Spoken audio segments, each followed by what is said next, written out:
내가 아직도 너희에게 이를 것이 많으나 지금은 너희가 감당하지 못하리라.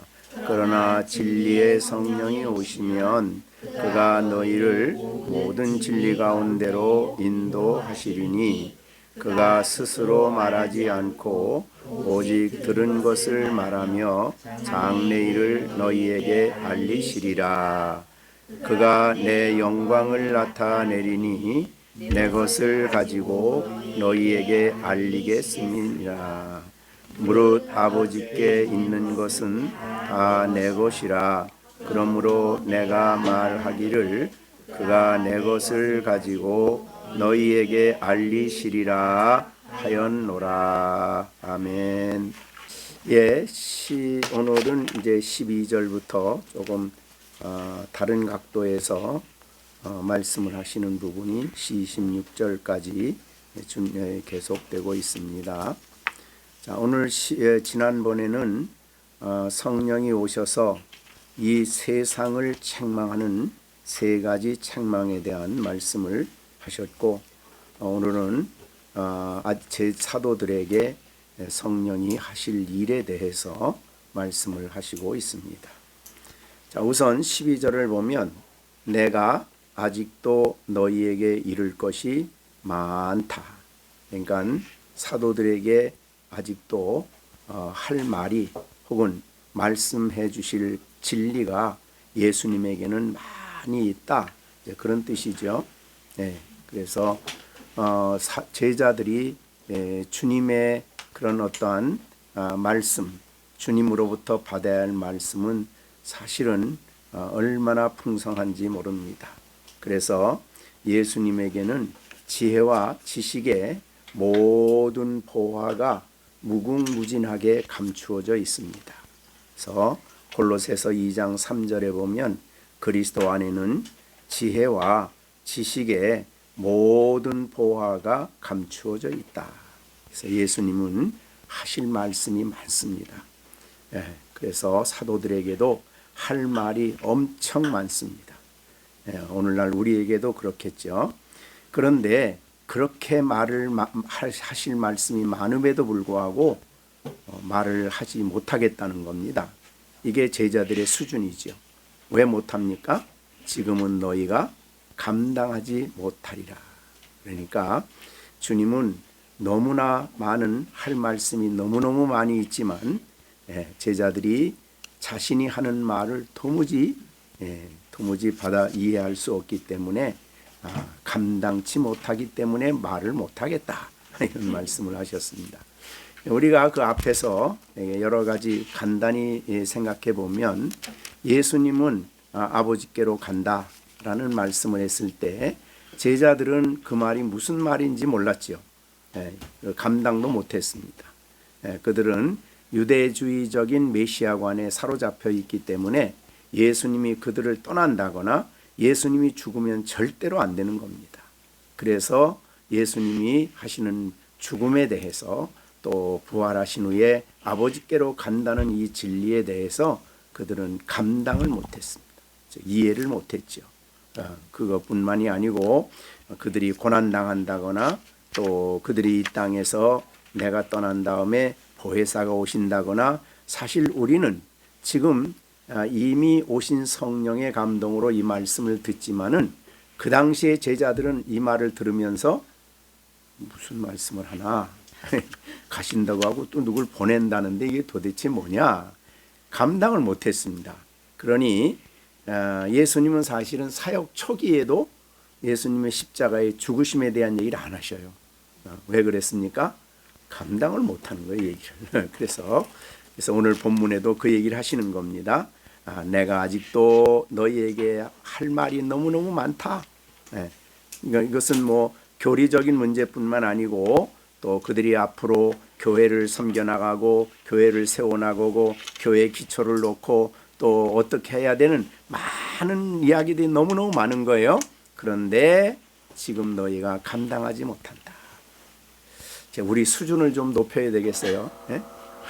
열린샘교회 성도들의 수준을 높여서 예수님이 마음껏 하시고 싶은 얘기를 마음껏 해도 착착 알아듣고 받아들일 수 있는 그런 영적 수준이 좀 됐으면 좋겠다, 이렇게 생각이 됩니다. 그래서 아직도 너희에게 이를 것이 많지만 지금은 너희가 감당하지 못한다. 하나님, 저의 마음에 성령님 역사해 주셔서 주님이 말씀하시는 건 무엇이나 잘 이해하고 받아들일 수 있고 적용할 수 있도록 나에게 하나님 영적 수준을 좀 높여 주십시오 기도하는 그런 기도가 우리에게 또 필요하지 않나, 이렇게 생각되어집니다. 그러나 이제 여기까지만 했다면 절망이죠. 12절까지만 말했다면 절망입니다. 그런데 13절에서 그러나 걱정하지 말아라, 그런 말이죠. 그러나 진리의 성령이 오시면 그가 너희를 모든 진리 가운데로 인도한다. 그래서 진리의 성령이 오시는데 소망이 있습니다. 사실은 예수님의 제자들은 무슨 학벌이 있는 사람들도 아니죠. 그래서 사도행전에 베드로의 설교를 듣고 이 배운 것도 없는 사람들이 왜 이렇게 설교를 잘하냐, 이럴 정도였어요. 그러니까 그들에게 그렇게 너무너무 부족한 부분이 많이 있지만, 그러나 우리 믿음의 식구들은 이 말씀이 참 언제나 힘이 되죠. 그러나 그것이 끝이 아니다. 왜냐하면 진리의 성령이 오시기로 되어 있다. 그래서 진리의 성령이 오시면 이것이요, 우리가 여러 가지 정말 부족한 것이 있지만, 그러나 우리에게도 이 진리를 깨닫게 하시는 진리의 성령이 우리 심령 속에 임하시면, 그렇게 우리가 볼 수 있는 말인데, 진리의 성령이 오시면 그가 너희를 모든 진리, 내가 말하고 싶은 모든 진리예요. 어떤 진리가 아니라 모든 진리 가운데로 너희를 인도하실 것이다 라고 말씀하셨어요. 성령의 오심이 소망이죠. 그래서 모든 진리 가운데로 성령이 오셔서 너희를 인도한다 라고 말씀을 하신 겁니다. 자, 우리에게도 마찬가지입니다. 우리가 하나님의 성경을 읽을 때에 우리가 이해하는 것이 부족하고, 또 성경의 말씀의 그 깊이를, 하나님의 지혜를 깨닫는 데 부족하지만, 그러나 진리의 성령이 오시면, 이거죠. 이것은 이미 약속해 주신 말씀이에요. 그죠? 15장 26절에 내가 아버지께로부터 너에게 보낼 보혜사 곧 아버지께로부터 나오시는 진리의 성령이에요. 진리를 깨우쳐 주시고, 진리를 기뻐하게 하시고, 진리를 즐겁게 받아들이게 하시고, 진리를 자기에게 적용하게 하실 수 있는 진리의 성령이 오신다. 이것이 이제 이 예수님이 승천하신 후에 이 땅에 있는 제자들과 교회를 위해서 하시는 중요한 기도 중에 하나죠. 그래서 그 기도에 대한 응답으로 아버지와 아들로부터 성령이 오시게 되면, 그분은 진리의 성령이시기 때문에 진리를 가르치고 진리를 받아들이게 하는 이 위대한 진리와 관련된 성령이 오실 때에, 오시면 진리이신 예수님을 증거하죠.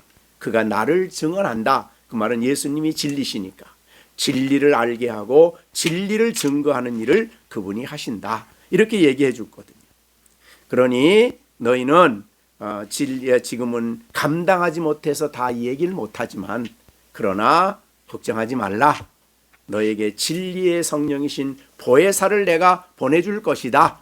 그래서 내가 아버지께로 가는 것이 너희에게 유익이다. 내가 지금 얘기해도 너희들은 이해 못하지만, 그러나 진리의 성령이 너희 심령 속에 오시게 되면 내가 한 말, 내가 하고 싶은 말도 너희들이 다 이해하고 깨닫게 될 거다. 그 성령의 이 위대한 역사를 설명해 주시고 있는 겁니다. 그래서 이 기도에 대한 응답이 오순절에 있었죠. 오순절에 성령이 오시고 난 다음에 이 성령의 충만함을 받은 그들을 보고 당시의 유대인들은 이 사람들이 어떻게 이렇게 달라졌냐, 세술에 취했다. 그러니까 베드로가 벌떡 일어나더니 설교를 시작합니다. 세술에 취한 게 아닙니다. 이 사람들은 이미 요엘을 통해서 말씀한 대로 말세에 부어 주시기로 한 하나님의 영을 받았기 때문입니다라고 14절부터 설교를 시작을 합니다. 그래가지고 설교를 시작해서 이 40절까지 쫙 설교를 이거 어떻게 갑자기 이렇게 설교를 합니까? 이게 정말 이건 보혜사가 오셨기 때문에 가능한 일이죠. 보혜사 성령이 강력하게 진리의 성령이 그들을 역사하기 때문에 진리를 증거하는 거예요. 진리가 뭡니까? 예수님이시죠. 그래서 예수님을 강력하게 증거합니다. 그러자 그 말을 듣고 3,000명이나 되는 사람이 주께로 돌아와서 세례를 받아요. 그러니까 이것은 정말 성령이 아니면 설명이 안 되는 일이죠. 예. 그 다음에도 사도행전에 베드로의 설교가 또 나오죠. 박해하는 그들 앞에 베드로가 또 설교를 시작합니다. 3장에도 설교가 나와요.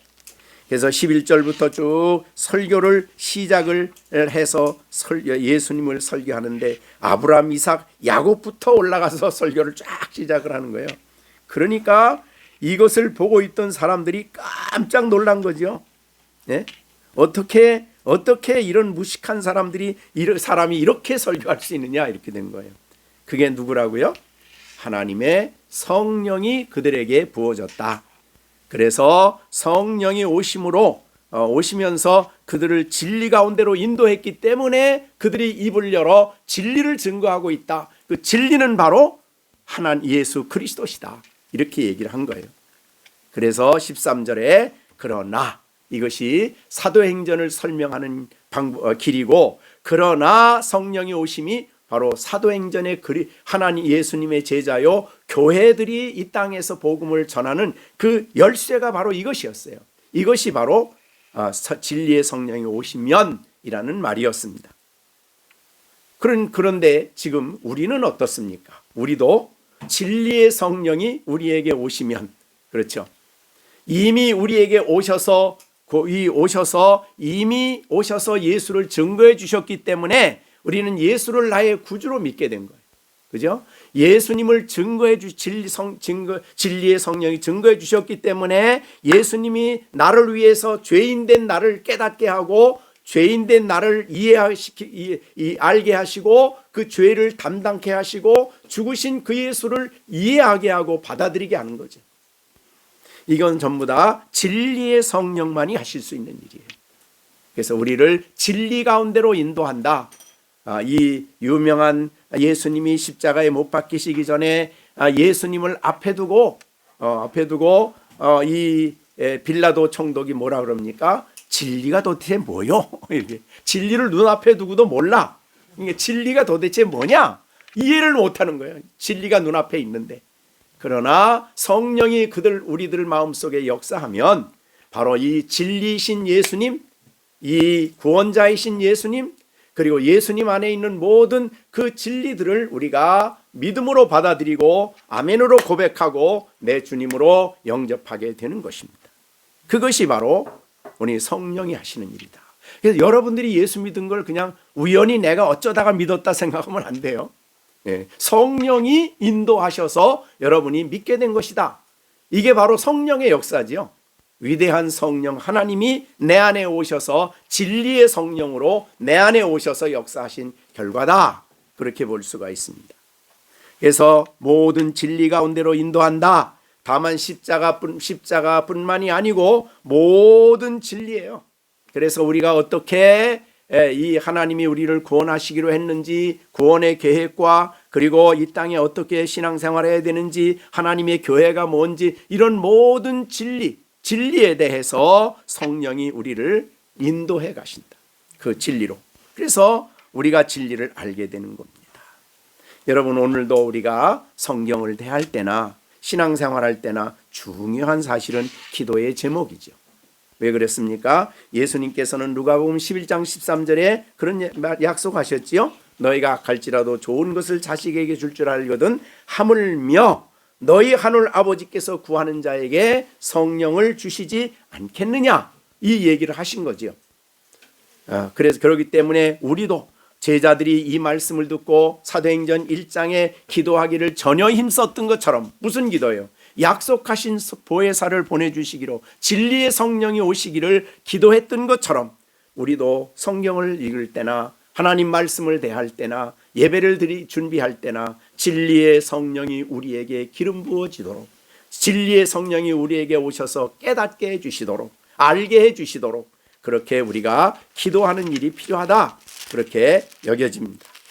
그래서 우리가 이 성령의 역사하심, 오심에 대해서 늘 우리는 기도의 중요한 제목이 돼야 돼요.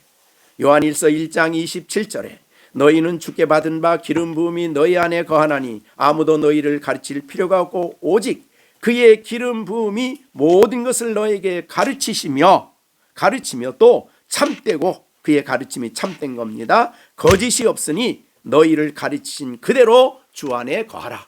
성령이 우리 안에 거하신다는 게 기름 부음과 관련된 거예요. 우리는 그래서 예배할 때도 기도해야 되고 성경 읽을 때도, 그래서 성령의 진리의 영이 오셔서 내 심령에 기름을 부어주셔서 가르쳐 주심으로 내가 성경을 밝히 깨닫고 진실되게 깨닫고 그 진리 안에 살도록, 내 안에 역사하도록 기도를 해야 된다고. 기도의 제목이죠. 그 다음에 13절 하반절에 보면 그가 스스로 말하지 않고 오직 들은 것을 말하며 장래 일을 너희에게 알리시리라. 그가는 성령이시죠. 그죠? 성령은 스스로 말하지 않는다. 그럼 성령은 도대체 뭘 가지고 말씀하시느냐? 오직 들은 것을 말한다. 오직 들은 거예요. 누구한테 들은 거예요? 예수님께 들은 거예요. 예수님으로부터 들은 것을 얘기해요. 그러니까 이것은 우리가 성령의 역사에 대한 기준이 되는 거예요. 이거는, 그죠? 우리가 오늘날 성령이 내 안에 역사한다고 해서 막 그냥 이 집회도 하고 무슨 성령 받았다 그러고 무슨 막 그렇게 말하는데, 그게 과연 정말 성령의 역사라는 것을 우리가 항상 분별해야 돼요. 왜냐하면 거짓 영도 있기 때문에. 이 거짓 영들이 활동하느냐, 정말 하나님이 보내신 진리의 영이신 성령이 역사하느냐를 구분하는 기준이 뭐냐? 기준은 바로 예수님으로부터 들어서, 즉 예수님께 들은 것을 가지고 말씀을 하셔요. 그래서 그가 스스로 말하지 않아. 더군다나, 그러니까 예수님 말씀한 건 어디에 있습니까? 이미 성경에 기록이 돼 있어. 그죠? 그래서 성경에 기록된 것을 가지고 우리들에게 말씀하시지, 스스로 성경 말고 주님의 말씀 말고 또 다른 이야기를 하지 않는다 이 말이죠. 성령은. 그래서 성령이 없는 말은 천하가 말한다고 하더라도, 별 사람이 말한다고 해도 그건 믿으면 안 되는 거죠. 그거는. 그죠? 기준이 여기 있어야 되는 거예요. 성경에 기록된 그 말씀을 듣고 우리에게 말씀해 주시기 때문이다 그 말이죠. 그러니까 오늘날 우리가 이 이단들의 활동을 딱 보고 난 다음에 여러분은 분명히 이거는 주의 영이다, 거짓 영이다라는 것을 분별할 기준이 분명히 있는 거예요. 성경에 아닌 다른 얘기를 끄집어내면 그건 거짓 영이죠. 천사가 와서 말한다고 하더라도 바울이 갈라디아에서 말한 것처럼 천사가 아니라 나까지도 이미 주어진 복음, 이미 주어진 그 말씀과 어긋난 말을 하면 그거는 잘못된 거라 이거지. 안 된다는 거예요. 그러니까 우리의 기준이 아주 명확하면 사실은 그것 때문에 거짓 영의 활동에서 우리가 미혹되지 않고 바른 길을 걸어가도록 했다 그 말이죠. 여러분 누굽니까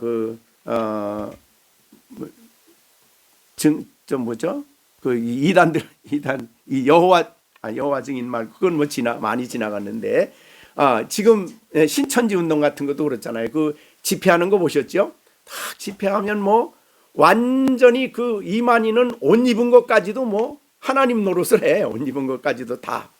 네? 그런 거를 볼 때 우리가 딱 구분이 되는데, 거기 빠진 사람은 구분이 안 되고 막 하나님이라고 그래요. 그 사람 보고. 네. 말이 안 되는 거죠. 그러니까 우리는 신앙인들은 분명한 기준이 있다.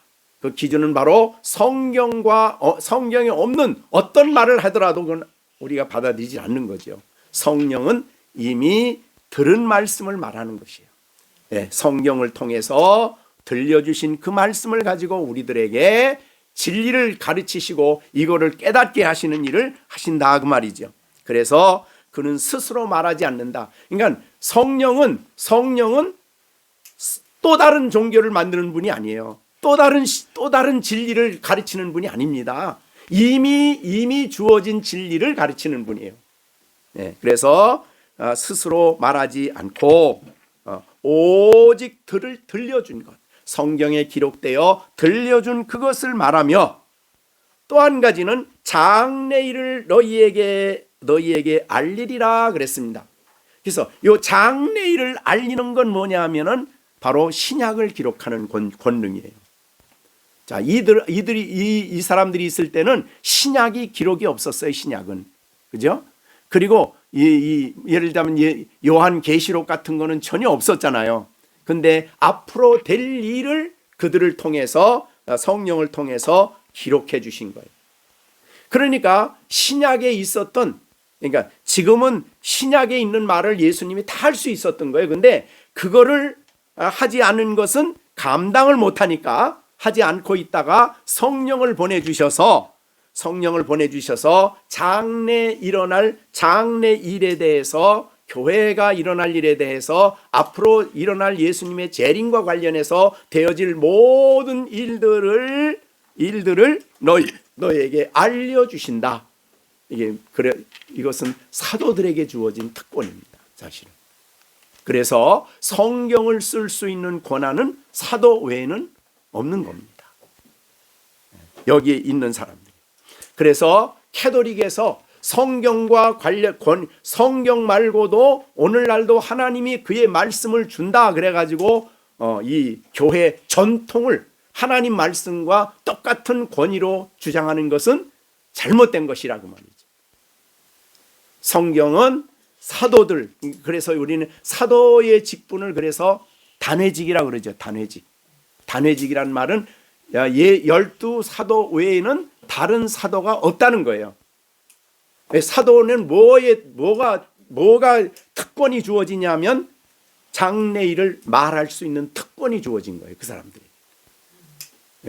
그러니까 그들을 통해서 기록된 말씀 외에 다른 성경을 쓸 만한 권위를 가진 사도나 어떤 사람도 불가능하다는 거죠. 그래서 사도들을 통해서 성경이 완성이 된 겁니다. 물론 예수님의 직계 사도인 아닌 사람도 이제 있었죠. 마가라든가 누가 뭐 이런 사람들이죠. 그러나 그들을 쓰게 하신 뒤에 사실은 다른 사람이 있었어요. 그죠? 마가 그러면 베드로가 그 서신을 쓰게 한 거예요. 그 사실은 알고 보면. 그러니까 누가 그러면 바울이 쓰시게 한 거예요. 그러니까 이런 내용들을 보게 될 때에 사도들의 철저한 영향권 안에 있었던 것이 복음을 쓴 직계 사도 이름 외에 다른 이름을 가진 서신도나 복음서죠. 그러나 그 외에는 누구도 성경을 쓸 수가 없다는 것입니다. 그래서 우리가 지금 이제 이 이단 중에 몰몬교 같은 것도 우리가 안 받아들이잖아요. 그죠? 왜 그렇습니까?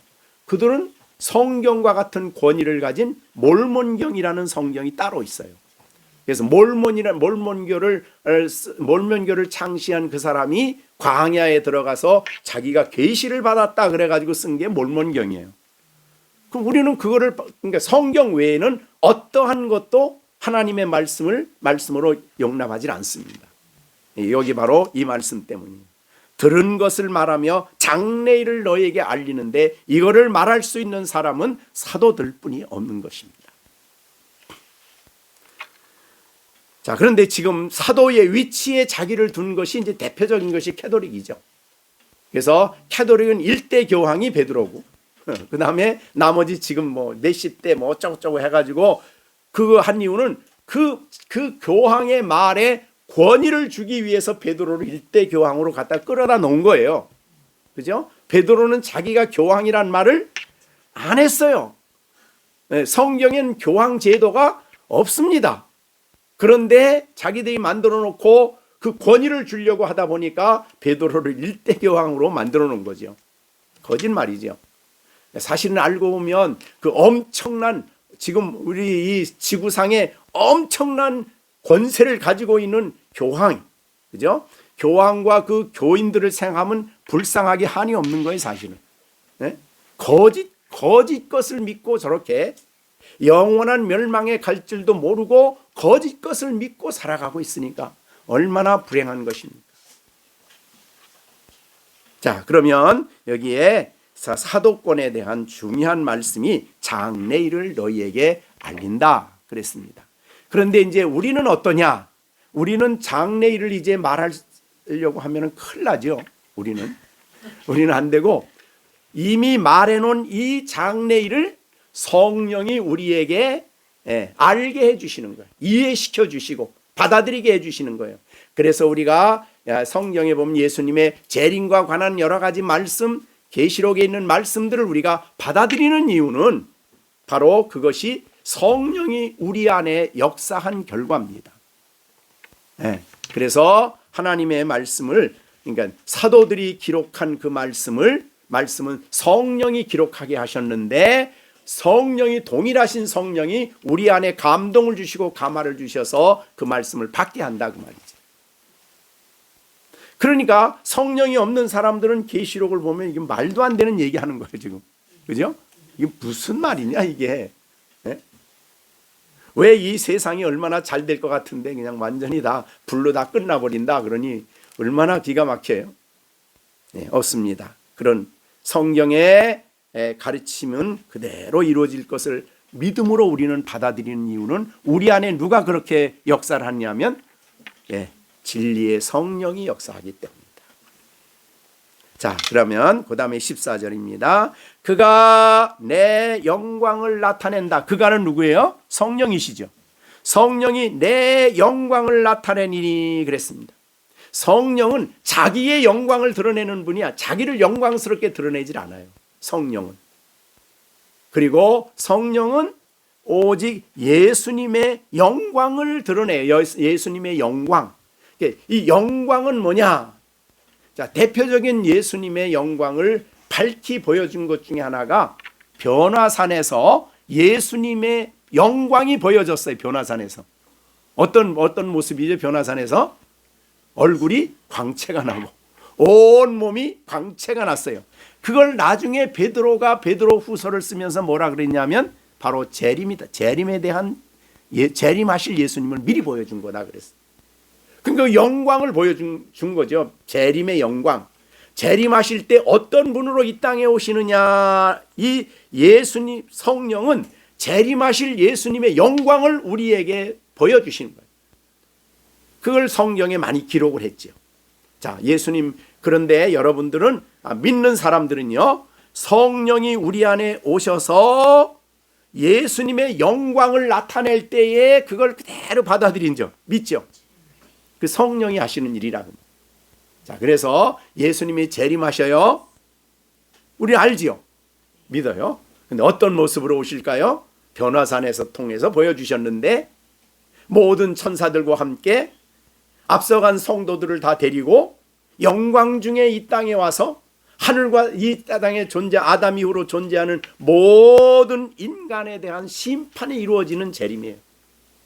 새 하늘과 새 땅을 만들어서 그리스도 안에 구원받은 자가 들어가게 하시고 또 그렇지 않은 자에게는 영원한 지옥의 형벌로 가게 하는 이 하나님의 심판을 이루실 분이 바로 재림하시는 예수님이시죠. 그 영광을 우리는 믿고 있죠.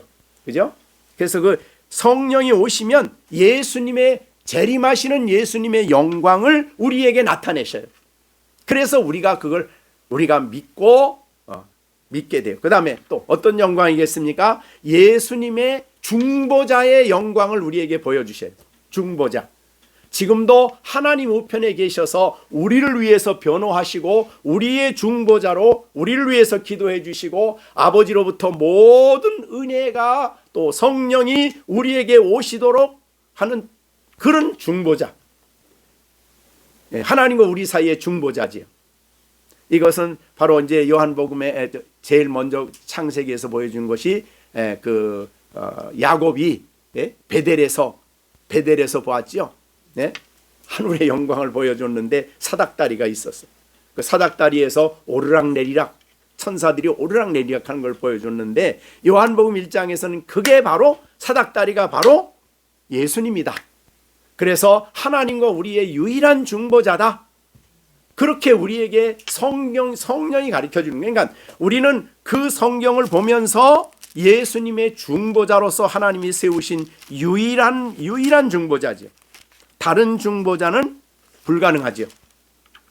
그래서 이 요한복음 1장에 보시면 이 51절이죠. 마지막 절에 진실로 진실로 너에게 이르노니 하늘이 열렸다. 예수님을 통해 하늘이 열렸어요. 하나님의 사자가 인자 위, 이거 베델에서 인자 위에, 그랬으니까 이 인자를 베델에서는 뭐라고 한 거죠? 사닥다리. 근데 여기는 그 사닥다리를 인자라고 표현했어요. 예수님이요. 중보자다.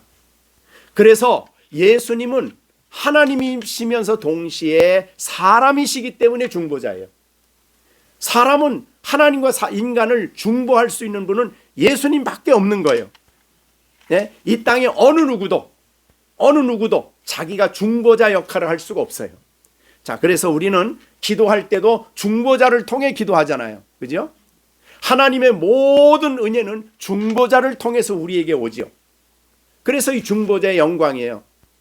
지금도 중보자로 계시고 우리를 위해서 이 엄청난 사역을 하시며 끊임없이 일하시고 계셔요. 주님은. 자, 그런 중보자의 영광을 알고 그분의 이름으로 기도하고 그분의 이름으로 예배를 드리고, 사실은 우리가 하나님이 중보자를 통해서만 우리를 만나 주시잖아요. 그죠? 이 중보자의 영광을 누가 보게 하시느냐? 성령이셔요. 성령이 아니면 이 말도 안 되는 얘기를 하고 있는 거죠. 세상 사람들이 보면은. 그러나 우리는 그것을 기뻐하고 그것을 감격해해요. 그것을 감사해요. 왜? 유일하고 흠이 없는 참된 중보자죠. 왜? 죄가 없으신 그분이기 때문에 우리를 위해서 이 땅에 내려오셨던, 인간이 되셨던 그분이에요. 자, 그런 인간이시면서 동시에 하나님으로서의 중보자 영광을 볼 수 있게 하고 이해시켜주는 분이 누구라고요? 예수님의 영광을 나타내시는 성령님이에요. 그러니까 예수님 안에 있는 모든 십자가를 여러분이 바라볼 때도 신앙인들은 십자가에서 하나님의 영광을 봐요. 왜? 단순한 정치의 희생물이 되어서 힘이 없어가지고 십자가에 죽은 예수가 아니야. 그죠? 우리는 십자가를 보면서 하나님의 위대한 사랑이 거기에 나타난 이 위대한 십자가의 영광을 보는 거예요. 우리를 구원하신 그 영광, 우리와 화목하시는 그 영광, 에덴 동산에서 깨졌던 관계를 회복시키시는 십자가의 영광을 우리는 보거든요. 그러니까 성령은 보이지 않는 그 영광을 보게 하셔요. 성령이. 그래서 우리는 성령을 읽으면서 그것을 기뻐하고 그것을 감사하고 그 영광을 볼 때에 그 주님을 인해서 찬양하고 하나님께 영광을 돌리지. 그러니까 이 놀라운 성령이 하시는 이 위대한 사역이 우리로 하여금 그 영광을 보게 하신 이것입니다. 그 다음에 우리가 예수님의 그 양성교리의 영광도 대단하잖아요. 그죠? 이 세상에 예수님 같이 인간이시면서 동시에 하나님의 존재는 없잖아요. 그죠? 양성교리잖아요. 세상 사람들의 노력은 뭡니까? 인간이 열심히 선을 쌓아서 자기가 하나님 되겠다. 또 하나님 된 사람이 누구예요? 교리적으로 석가모니잖아요. 석가모니. 부처가 됐잖아요. 하나님 자기가 열심히 해서 또 부처가 됐잖아요. 그러나 그거는 전부 다 거짓말이죠. 인간이 스스로 노력해서 신이 될 수 있는 존재는 아무도 없습니다. 왜? 아담 안에 태어나기 때문에. 그 말은 뭐예요? 죄 아래 죄의 종이 되어 태어나기 때문에 누구도 신이 될 수가 없어요. 그의 삶을 깊이 들여다보면 온통 죄덩어리야. 무슨 신이 됩니까? 신이 되기 불가능하지. 근데 우리는 하나님이 신이 사람이 되셨기 때문에 그분이 바로 유일한 양성을 가지신 유일한 분이셔요. 그래서 우리와 하나님과 화목시킨 분이시죠. 사실은 삼위일체도 엄청난 영광스러운 진리입니다. 알고 보면, 그죠? 아버지와 아들과 성령이 한 분이셔요. 다 하나님이. 만약에 아들이 하나님이 아니면 어떤 상황이 벌어져요? 아버지의 계획을 아들이 이룰 수가 없어요. 성령이 하나님이 아니면 아버지의 뜻을 성령이 이룰 수가 없어요. 왜? 아버지의 뜻을 어떻게 하나님의 뜻을 인간이 이룹니까? 불가능하지요. 그래서 삼위일체가 돼야 돼요. 그러니까 삼위일체만큼 사실은 또 불신을 받는 교리도 없지만, 말도 안 되는 세상 사람들은 말도 안 되다 그러죠. 그럼 우리는 그거야말로 진정한 영광스러운 진리예요. 영광스러운 진리. 그러니까 이러한 성경에 나타난 예수 그리스도의 영광을 우리가 보게 하고 믿음으로 알게 하고 기뻐하게 하고 그 주님을 나의 주님으로 고백하게 하시는 분이 바로 누구시라고요? 성령 하나님이시라. 성령. 그래서 내 영광을 나타낸다 그랬어요. 그 다음에 뭐 하십니까? 내 것을 가지고 너희에게 알린다. 그러니까 성령은 철저하게 예수님의 것을 우리에게 알리시는 분이에요. 그러니까 앞에 내용과도 좀 비슷하긴 합니다만은, 여기에 스스로 말하지 않고 오직 들은 것을 말하며 이렇게 얘기한 것처럼 철저하게 성령 하나님은 예수님의 것을 가지고 말합니다.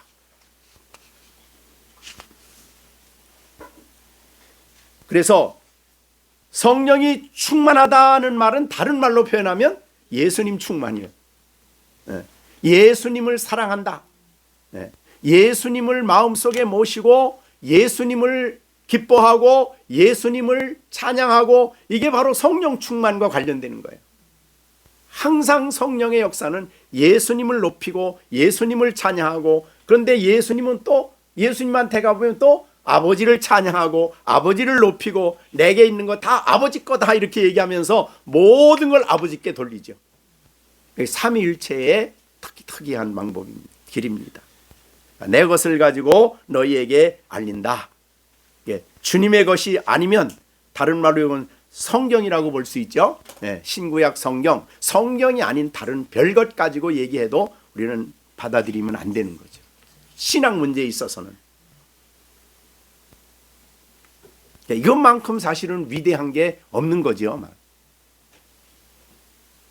우리의 기쁨, 바로 우리의 기쁨은 거기에 있어요. 그래서 예수님은, 성령이 예수님의 것을 우리에게 보여주시기 때문에 우리는 예수님 안에서 기뻐하고 예수님 안에서 이루어진 모든 나에 대한 진리들을 기쁨으로 받아들이는 거죠.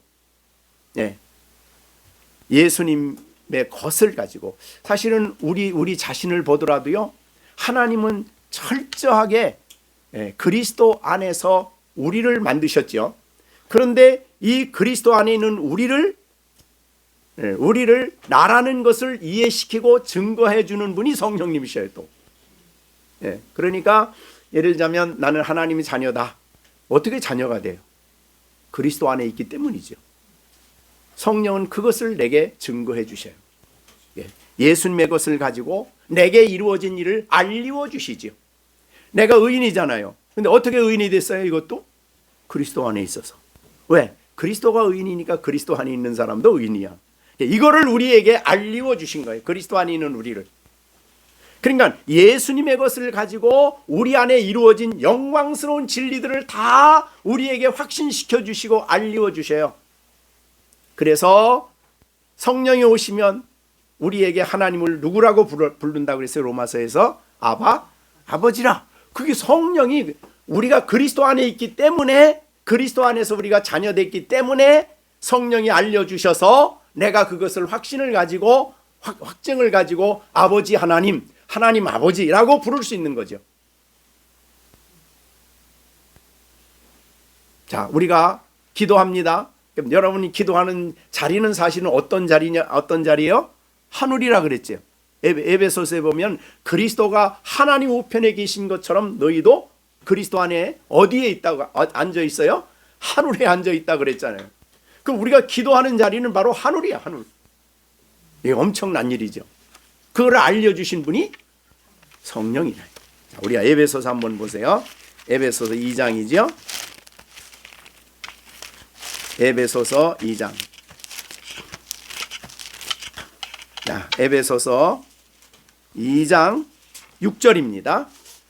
자, 5절부터 읽으면 허물로 죽은 우리를 그리스도와 함께 살리셨고 너희가 은혜로 구원을 받은 것이라 또 함께 일으키사. 자, 예수님의 것이 우리의 것이죠. 예수님이 무덤에서 일어났어요. 그렇듯이 우리를 사망에서 일으키사 그리스도 예수 안에서 함께 어디에 앉아요? 함께 앉는다 그랬어요. 그러니까 나 혼자 앉는 게 아니라 예수님이 하늘에 앉아 계시기 때문에 그리스도 안에서 내가 하늘에 앉아 있어. 내가 그게 내 영적 위치야. 그걸 알려준 게 누구예요? 예, 그리스도 안에 이루어진 것을, 그리스도 안에서 된 것을 우리에게 알리워 주셔서 우리가 그걸 아는 거예요. 그러니까 이 진리가 얼마나 사실은 그리스도인의 모든 진리는 예수 안에 있는 나를 성령님이 알려주셔서 우리가 확신을 가지고 확증을 가지고 아버지라 부르고 자녀라 부르고 내가 하나님 앞에 서서 은혜 보좌 앞에서 기도를 하고 그런 걸 하는 거죠. 전부 다 성령이 하시는 일이라. 그래서 우리가 성령이 우리 안에 우리를 위해서 성령이 직접 기도도 하시지만 우리 안에 이런 확증과 이런 걸 알려주심으로 우리가 바른 기도 또 바른 신앙생활 그리스도 안에 우리가 있다는 이 엄청난 진리를 우리에게 알리워 주시는 거죠. 이거를 바울 사도는 발견했다 그래서 발견. 과거에 이거를 몰랐을 때 바울은 자기가 어떻게 유대인이니까 똑같죠. 유대인은 어떻게 해야 구원받는다고 생각해요? 율법을 다 자기가 이루어서, 그죠? 율법을 행해서 의인이 된다고 했어요. 그런데 성령이 그 안에 발견시켜 주셨어요. 예수가 의인인데 그리스도 안에 있는 너는 의인이다. 이걸 알려주신 거 아니에요. 그게서 빌립보서 2장에 보면 9절에 그런 말이 있죠. 3장 9절. 3장 9절. 그 안에서 그는 그 앞에 그리스도죠. 그리스도 안에서. 자, 우리 8절부터 같이 한번 읽어볼까요? 8절. 또한 모든 것을 해로 여김은 내 주 그리스도 예수를 아는 지식이 가장 고상하기 때문이라 내가 그를 위하여 모든 것을 잃어버리고 배설물로 여김은 그리스도를 얻고 그 안에서 발견되는, 이건 누가 발견되는 거예요? 나죠, 나. 내가 그리스도 안에 있구나. 그리스도가 의인이기 때문에 내가 의인이구나. 이걸 발견한 거예요. 그래서 내가 가진 의인은 율법을 행해서 난 것이 아니고 오직 그리스도를 믿음으로 말미암은 것이니 곧 믿음으로 말미암아 난 의라. 그러니까 하나님께로부터 난 의예요. 예수님이 의인이시기 때문에 그리스도 안에 있는 나는 의인이다 라고 나를 발견하고 난 다음에는 율법을 행해서 그렇게 구원 얻으려고 의인이 되려고 했던 모든 걸 다 버렸어요. 이제. 다 버렸어요. 나는 그리스도 안에서 발견되려 합니다. 그러니까 신앙인들이 그리스도 안에서 나를 발견하는 게 얼마나 위대한 일인지 몰라요. 그래서 그리스도 오늘 성경의 본문에 있는 말씀처럼 이 놀라운 성령이 우리 안에 이런 일을 행하신다는 것을 우리에게 말씀해 주시고 있습니다. 자, 그래서 내 것을 가지고 너희에게 알리워준다. 예수님이 의인이니까 너는 의인이다. 이걸 알려주시고 예수님이 하나님의 아들이니까 너희도 하나님의 자녀다. 이걸 알려주시고 모든 걸 알려주시는 거죠. 그러니까 그리스도를 통해서 우리를 알려주시는 거예요. 예수님의 것을 가지고. 그 다음에 그가 그 다음에 그러므로 내가 말하기를 여기 15절 읽겠습니다. 무릇 아버지께 있는 것은 다 내 것이라. 이 아버지께 있는 것은 다 내 거라 그런 말이 무슨 말이에요? 아버지에 있는 것을 다 하나님이 아들에게 주셨어. 하늘과 땅의 권세를 다 주셨어. 아버지께 있는 것을 다 아들에게 주셔서 아버지에게 있는 것이 다 내 것이 됐어요. 이게 예수님과 하나님과의 유일한 관계입니다. 일체제, 일체. 성부와 성자와 성부와 일체요. 연합, 하나됨을. 무릇 아버지께 있는 것은 다 내 것이라. 그러므로 내가 말하기를 그가 내 것을 가지고 너희에게 알린다. 그러니까 자기에게 있는 것은 아버지에게로부터 온 것인데 그 아버지에게 있는 것을 가지고 알리는 일이 바로 내 것을 가지고 알리는 것과 똑같아요. 그러니까 삼위일체의 그 연합에 대한 중요한 교훈이죠. 말씀입니다. 참 이게 엄청난 진리고 복된 진리입니다. 무릇 아버지께 있는 것은 다 내 것이라. 그러므로 내가 말하기를 그가 내 것을 가지고 너희에게 알린다는 말은 사실은 아버지 것을 가지고 우리에게 알린다는 말하고도 같다. 그런 말이죠. 자, 그래서 예수님을 우리에게 알려주시는 것, 하나님을 우리에게 알려주시는 것, 다 이 성령이 하시는 일이다. 자, 그럼 우리가 성경을 계시라고 그럽니다. 계시. 구약이나 신약이나 계시라고 그러죠. 계시가 뭐예요? 하나님을 우리에게 열어 보여주시는 거 아니에요. 그러니까 그 열어 보여주시는 일을 하시는 분이 사실은 성령 하나님이라 이 말이죠. 그래서 우리는 성경을 읽을 때 성령이 역사하지 않으면 성령은 그 사람에게 깜깜한 책이 돼요. 읽어도 무슨 말인지 몰라요. 그러나 성령이 감화를 주실 때는 성경을 읽을 때 그것이 내 말씀으로 받아들여져요.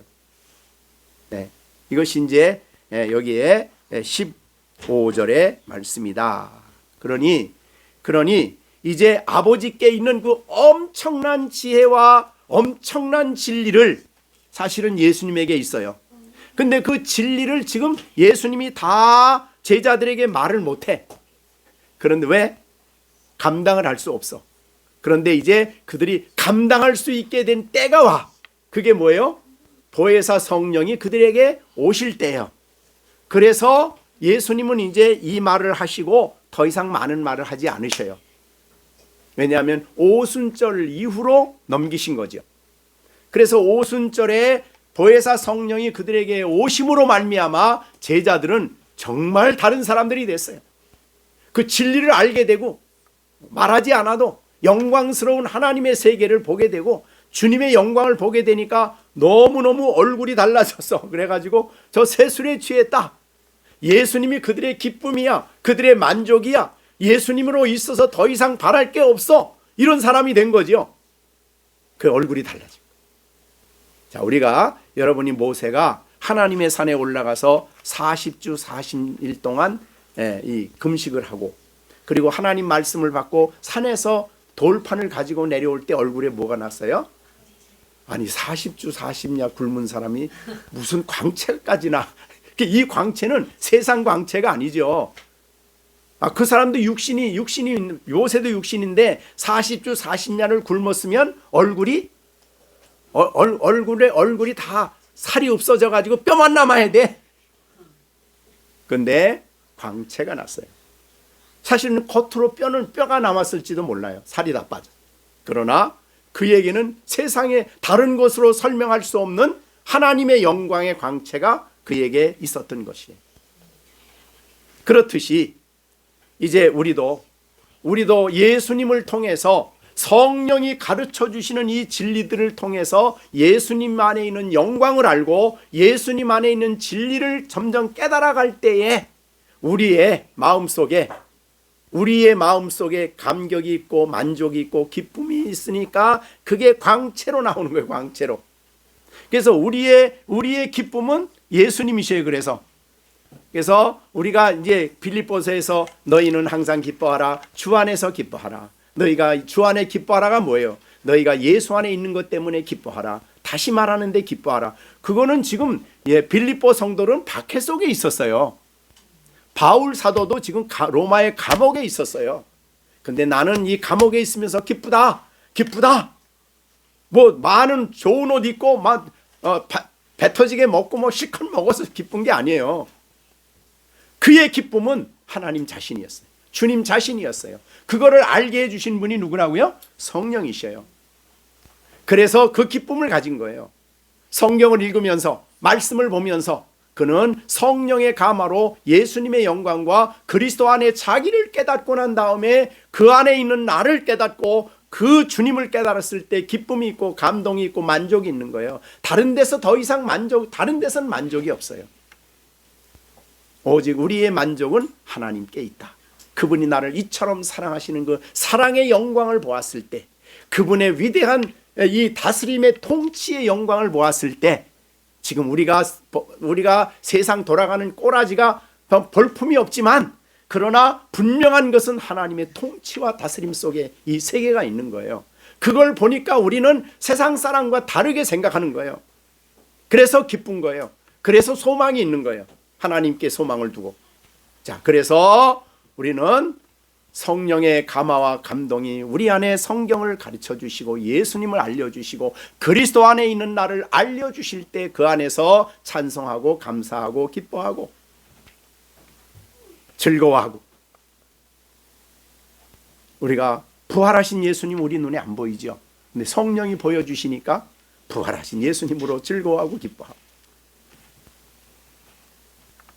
자, 그러니까 우리가 여기에 아까 16절에 굉장히 실망스러운 제자들의 모습이었죠.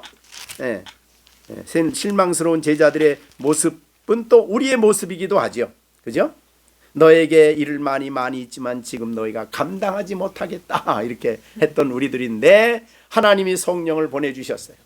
자, 그래서 우리가 기도할 많은 제목이 있지만 성경을 볼 때에 우리는 늘 이 기도를 빼지 않아야 돼요. 진리의 성령이 내게 오셔서 나를 진리 가운데로 인도해 주시기를 기도하면서 성경을 읽어야 된다, 그런 말이죠. 이제 말씀을 마치겠습니다. 우리는 그러나 이게 얼마나 귀한 말인지 몰라요. 그죠? 너희가 감당할 수 없다. 그러나 이제 보혜사 성령이 오셨는데 우리에게는 이미 오셨죠. 왜요? 그 요한복음의 14장 6절에 그런 말이 16절에 그랬잖아요. 내가 아버지께 구하겠으니까 또 다른 보혜사를 너에게 주사 영원토록 너희와 함께 있게 된다. 우리 안에 성령이 오셨죠. 그런데 아까 그 말한 대로 진리의 성령으로 내게 다시 임재하셔서 나에게 기름 부어주시고 역사해 주시는 그런 역사, 말씀을 통한 역사가 우리에게 있게 될 때 우리가 그걸 깨닫고 기뻐하고 감격하고 그걸 은혜라 그러고 내게 은혜로 주신 것들을 알게 하는 것이 은혜예요. 그렇게 신앙생활 하시는 여러분들 되시기를 바랍니다.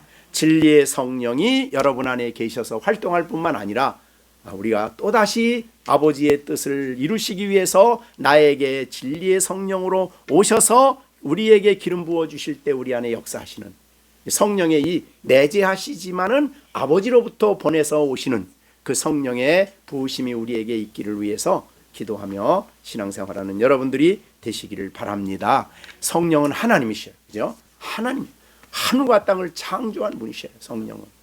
그러니 우리가 이분이 내 안에 오셔서 역사한다는 것 자체가 말할 수 없는 감동이고 감하고 감사한 일이죠. 기도하겠습니다. 자, 우리 주신 말씀 생각하시면서 오늘 하나님, 우리는 부족합니다.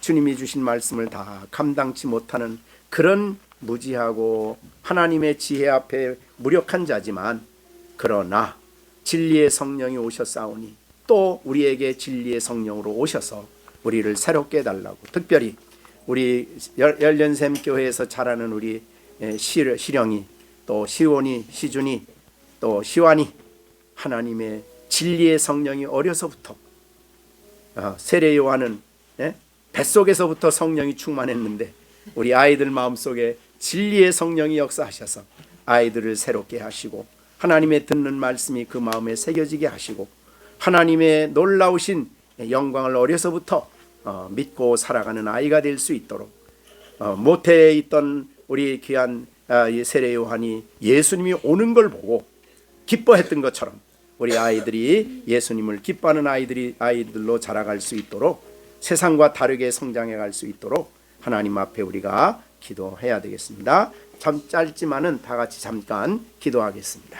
이제는 우리 주 예수 그리스도의 은혜와 하나님 아버지의 넓고 크신 사랑과 성령의 교통 감화 인도하심이 오늘도 하나님 앞에 예배를 드리며 주의 말씀을 마음에 품고 하나님 성령 하나님께서 우리 가운데 부어주시도록 아버지 기도할 것을 마음에 다짐하고 성령의 인도와 감화 속에 살아갈 것을 다짐하는 우리 열린샘 교회의 모든 식구들 가운데 그리고 어린 심령들 가운데 이제로부터 영원토록 함께 계실지어다.